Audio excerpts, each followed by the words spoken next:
meu nome é Uli Holtz, eu sou consteladora, terapeuta familiar e eu estou aqui para a gente conversar mais um pouco sobre constelação familiar. Hoje eu vou falar sobre a terceira lei.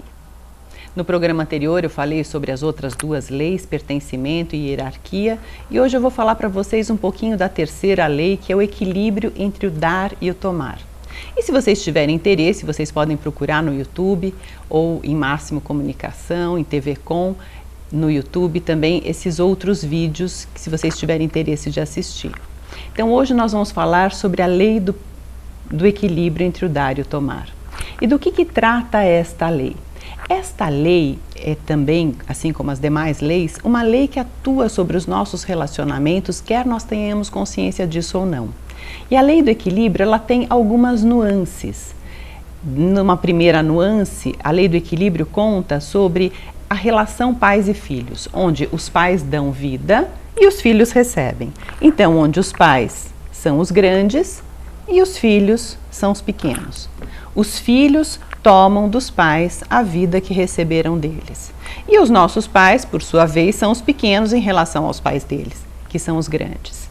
Então, essa via é uma via de mão única, porque por mais que um filho queira retribuir aos pais o tudo que ele recebeu deles, a vida, isso é impossível.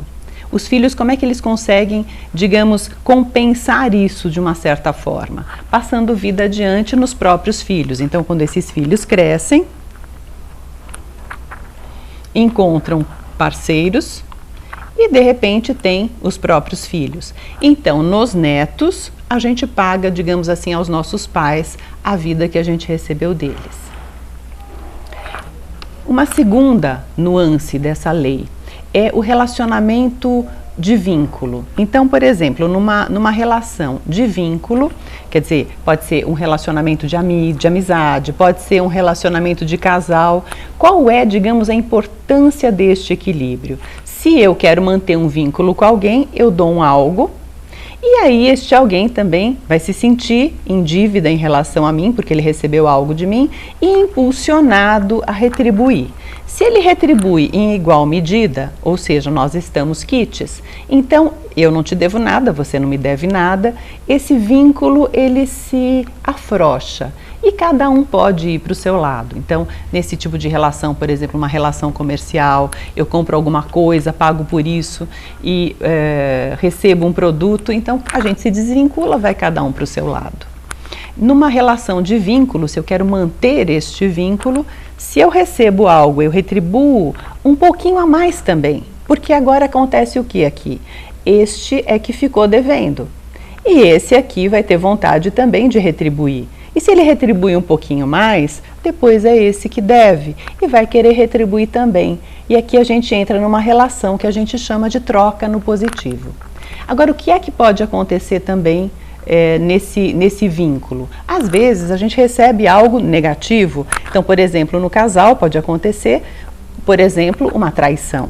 Então alguém se deu o direito a algo e nessa diferença de potencial a gente dificilmente se encontra de novo.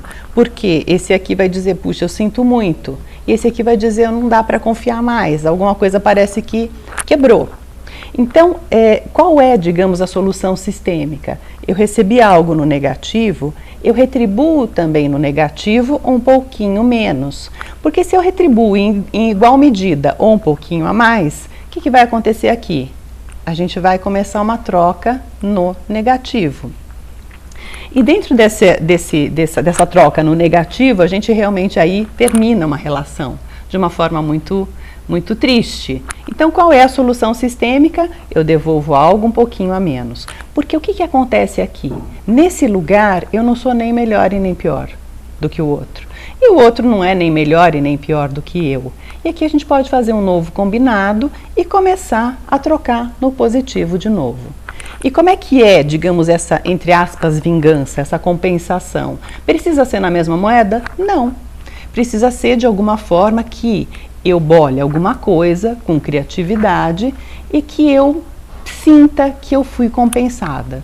Por exemplo, teve uma moça que eu atendi e que ela me contou, né, quer dizer, eu atendi, na verdade ela fez um curso comigo e ela me perguntou, ela falou, olha, isso aconteceu comigo, agora eu Meu marido, ele deixava o cartão de crédito dele comigo para as compras da casa, e depois que eu soube disso, eu dei uma exagerada, digamos assim. Eu comecei a comprar algumas coisas para mim, eu me dei o direito a algumas coisas que eu nunca tinha me dado antes, e ele nunca falou nada. Eu fiz isso durante 2 anos.